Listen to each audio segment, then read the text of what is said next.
Hello, this is Maria from visasinportugal.com today with another video for you because all of you are asking for us to make videos about D1 and D2 visa. This week, that's what we are going to do for you. So today we are going to discuss D1. I can already tell you that the difference between D1 and D2 is that D1 is for those who are employees, work for a company, work for somebody else. D2 is for entrepreneurs, self-employed, okay? We'll discuss D2 on the next video. If this is information you like, hit subscribe, say you love it. And because you asked for, I've got your back, and here we go. What is the D1? D1 is for those who are seeking to work in Portugal. Somehow they got in touch with a company in Portugal that is asking to hire employees from abroad, and they want to move to Portugal. What is the big news about this D1 nowadays?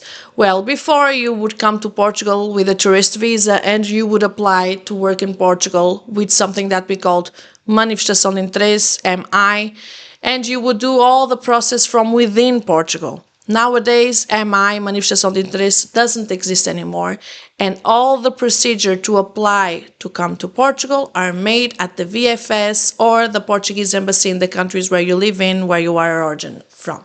Okay? So, what can you do? Well, first of all, we have something called IFP, which is the Institute for those who are seeking to work.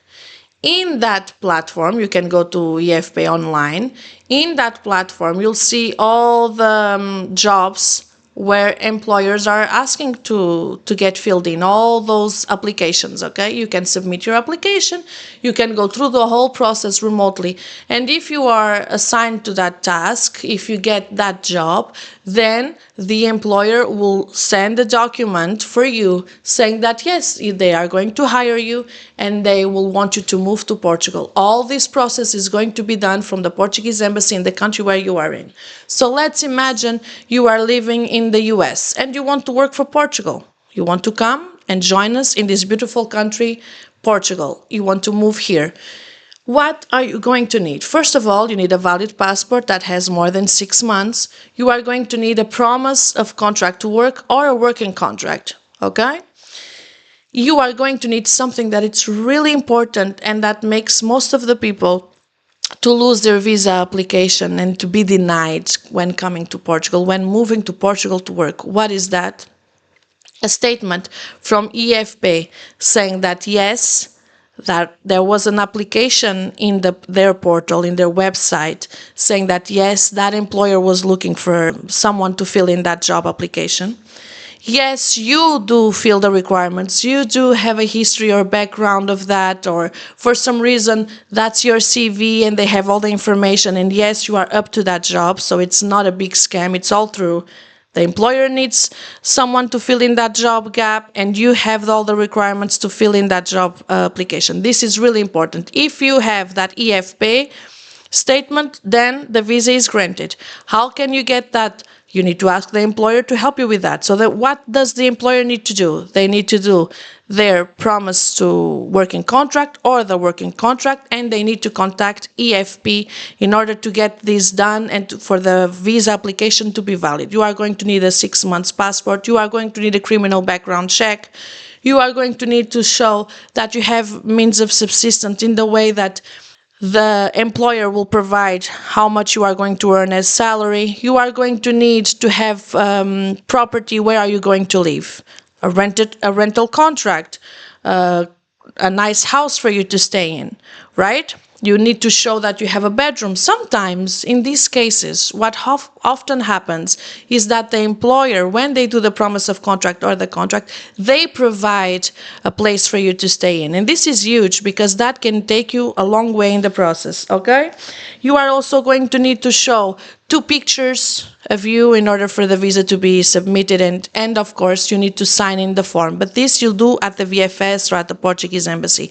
You can always hire an attorney to help you throughout the process, and you can always search us online at visasinportugal.com and hire us to do the process for you, because that's something that we also do provide.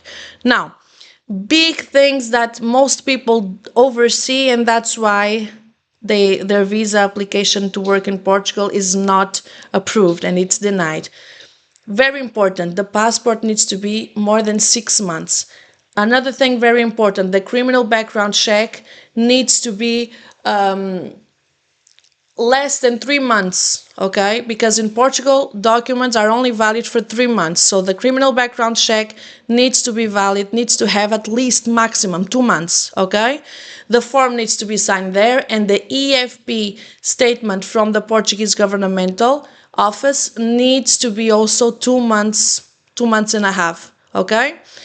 You need to show the job application, you need to show your curriculum, your CV, and the employer needs to show the promised contract and the proof that they were seeking for someone to fill in that gap and to fill in that job. Okay? Now, if this information was enough for you, or if in the other hand you need more information on this case, send us your questions in the comments, by email, on the form, go to our website. If you want to have a one-on-one appointment with us, because this is something that requires us to know your circumstances, to understand where you're coming from, where you want to go. So when we have that meeting, we can find the best route for you, the best outcome for you. So you can check us at visasinportugal.com and book a meeting, on a one-on-one meeting, so we can see what's the best visa for you, okay? Again, if you need any questions to be answered, send us in the comments. We will reply to you, okay? See you soon.